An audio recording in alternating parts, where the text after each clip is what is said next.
io lo dico da tempo, effettivamente i veneti non conoscono la propria storia, non conoscono la ricchezza culturale di questo territorio e tutte le iniziative che vanno fatte per far capire ai veneti questa ricchezza appunto non conosciuta, per far passare ai veneti l'amnesia appunto che hanno del loro passato sono importanti. Oggi era un momento di approfondimento, di riflessione, ma anche un rilanciare le ricerche storiche su questo tema, come sta avvenendo in questi giorni appunto con convegni sul territorio, con murales che stanno riportando alla memoria di Veneti chi ha percorso queste terre, chi da queste terre è andato in giro per il mondo, chi da in giro per il mondo è venuto in Veneto perché qua poteva esprimersi, parlare e studiare, cose che in altri posti non erano permesse. Quindi momenti come questi mi auguro e spero che servano appunto a far passare l'amnesia e a far prendere coscienza dei veneti dell'importanza della loro storia per guardare al futuro con ottimismo. Il Veneto passa male all'Italia, cioè passa attraverso due sconfitte. Custozza, che siamo sempre stati sconfitti a Custozza, ma quello che è tragico è che siamo stati sconfitti a Lissa per mare dagli austriaci che non hanno mai avuto una flotta. È come dire che la Francia fu sconfitta dalla Svizzera in una battaglia navale. E questo qua è deprimente. Il fatto è che la flotta italiana era composita, era un'unione, era solo da 5 anni che l'Italia era unita, quindi c'era la flotta napoletana, quella sabauda, quella toscana, e tra di loro non si sono intesi.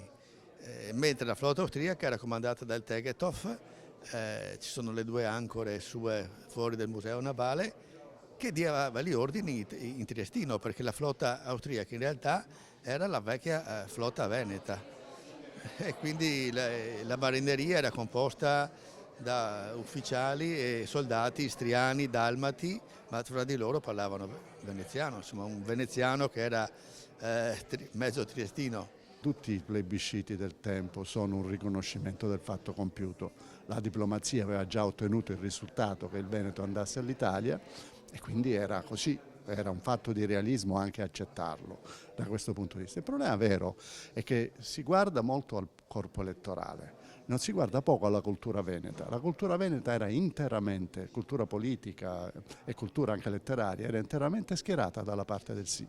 Abbiamo avuto Daniele Manin prima, che era morto da qualche anno, ma aveva favorito questa annessione con il patto di abnegazione a favore di Casa Savoia.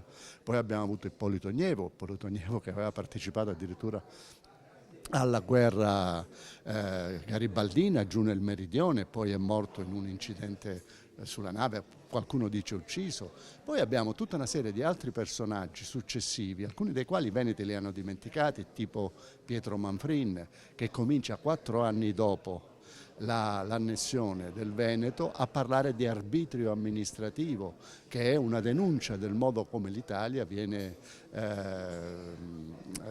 governata. Ma prima di lui c'è stato un altro grande veneto che è Pietro Paleocapa, ingegnere, grande ingegnere, che poi era stato anche ministro di Cavour, aveva realizzato le riforme con Cavour e che nel 65 contesta la legge amministrativa di organizzazione del nuovo Stato italiano dicendo che danneggia i veneti. Quando penso della gloria dell'Italia è il fatto che si tratta di un paese con tante città diverse, che non significa necessariamente che devono essere indipendenti come durante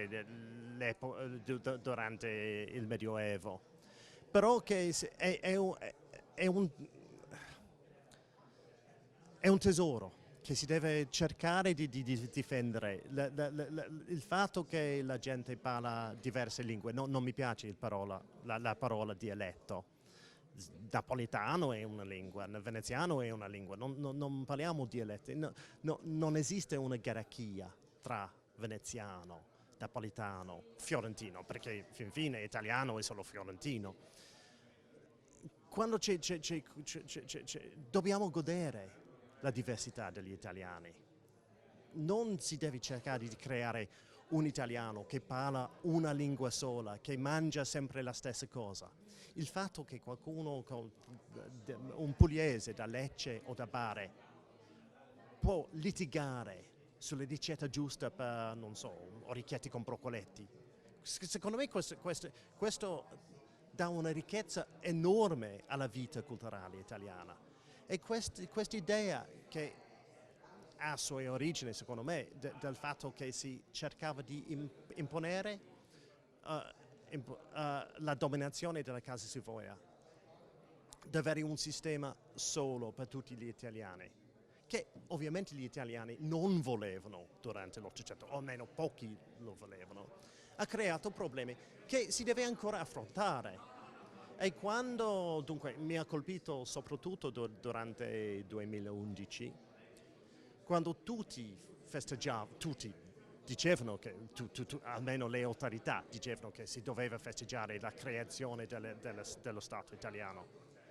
E nessuno ha pensato che c'erano tanti italiani che hanno combattuto contro l'unità. Nessuno ha pensato di festeggiare questi uomini, queste donne anche.